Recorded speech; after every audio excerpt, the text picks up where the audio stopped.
In my thesis, I analyzed diachronically and diaphasically the process of cultural integration, starting from the belief that there is only one race in the world, the human race. The concept of race has no scientific basis. This statement should be enough to convince anyone that a categorization of the human species would be meaningless. Nevertheless, the issue is more complex. The term was first used in reference to animals, and only later to refer to groups of people having in common particular characteristics, contributing to establish the conception that humankind consists of isolated groups of people ordered by a hierarchical relationship. The phenomenon of racism stems from this hierarchy. Although in the past science has claimed the superiority of some races over others, studies over the centuries have largely debunked this belief. However, as Frank Livingstone stated, each of us has something that makes us different from others, but nothing that is sufficient to make a division into races. By analyzing the concept of race and its evolution over time, Linnaeus was the first to classify the human species. Also, Immanuel Kant did not resist the temptation, as did Christoph Meiners, who made a beauty-based classification. Georges Cuvier also started from a chromatic and aesthetic point of view, followed by Blumenbach and Arthur de Gobineau.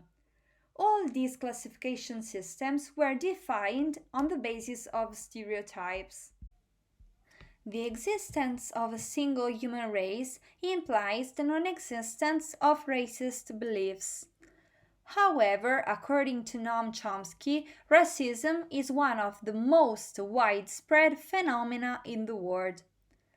Many episodes have resulted from the emergence of coronavirus, which has generated a new form of xenophobia, sometimes called anti-Chinese sentiment.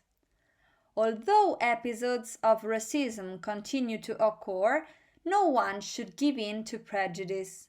The figure of the mediator is prominent in order to foster an intercultural society.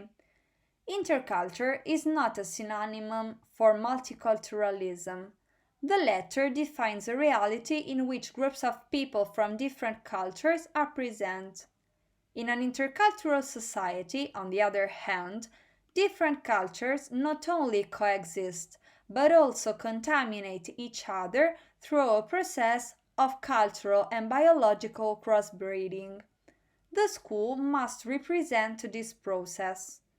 Due to the presence of some foreign pupils, educators need to acquire or redefine intercultural skills, as well as to define a new plural citizenship that allows each person to feel citizen of the world. It is a process that starts from very early childhood, since at that stage all physiognomic differences are perceived. Children do not accompany such perception with a negative evaluation. Consequently, any rejection of diversity finds its roots in the family context. Over the years, a number of documents have been shared at national and European level in order to provide appropriate strategies for integrating foreign pupils into education. Strategies have been proposed to integrate families of foreign pupils and to encourage the learning of the language of the host country while enhancing multilingualism. It is also important to inform migrant parents about the importance of preschool. Almost a quarter of children with migratory backgrounds aged between 3 and 5 years residing in Italy do not attend preschool, a fundamental place for the construction of their intercultural identity. Through a diaphasic analysis of the integration process, it is clear that all strategies focus on a single goal: creating an environment that educates children from an early age to despise any form of discrimination. There is still much to be done, but nothing is achieved without commitment. I want to believe that one day immigrant children, in addition to having to deal with leaving their homeland, will no longer feel different or excluded. I want to believe that one day children who are born in another country and who come to Italy in the hope of a better future will be able to feel citizens of the world without being victims of geographical or psychological boundaries.